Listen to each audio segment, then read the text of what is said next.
So at the very top, it says pre-vac full load tray. So that tells you it was a pre-vac cycle. The cycle started at 2:48 p.m. on 3/22/23. The cycle count is 5. That means this machine's only been run 5 times. The next line is for you to scribble your initials, operator.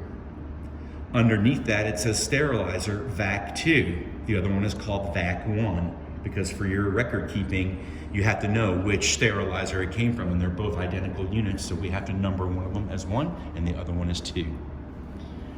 Then there's the serial number of the sterilizer.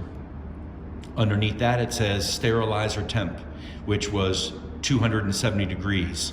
That's what that pre-vac cycle was set for, 270, with a 4-minute steam and a 30-minute dry.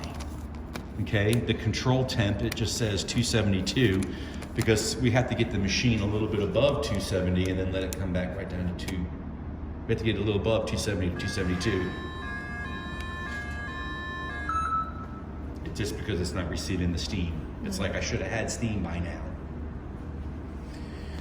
So now we're going to come to this eye chart of numbers right here.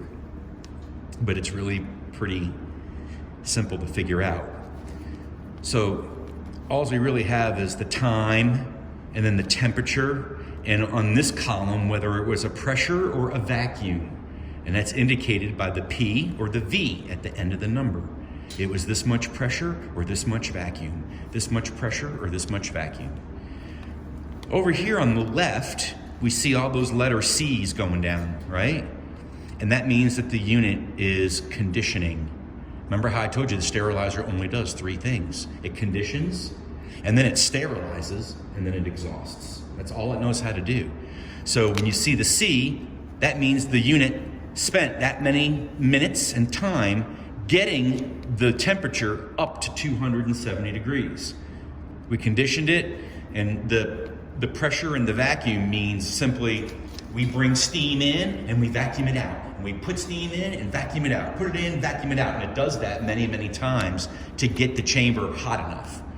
And then we come to the S's, where once we've reached 270 degrees, now it's sterilizing. Okay, and that's noted by S, S, S, and S. And it even tells you the minutes and the pressures that were associated with that. And then we have E for the exhausting, which means now that the sterilization parameters have been met, we did the 270, we did it for 4 minutes, now we're gonna exhaust for 30 minutes. And then ultimately, the Z means end of cycle, open door. So all of a sudden, we've broken down this chart into pretty easy to understand, conversation, wouldn't you say? Okay. The load right there says 03/22/03. It almost makes you think it's the day, month, year. Yeah. Okay, and it is kind of. The load means 03 is the month. So on March 22nd, 22 is the next number. And then that 03 means it was the 3rd load on that day. That's how you interpret that load number. So all together, we conditioned for 13 minutes and 5 seconds. We sterilized for 4 minutes, and we exhausted for 32 minutes for a total cycle time of 49 minutes and 45 seconds. And then the printout was checked by, and one of my guys wrote, Steris FE, field engineer. So you might want to hold on to that, because that shows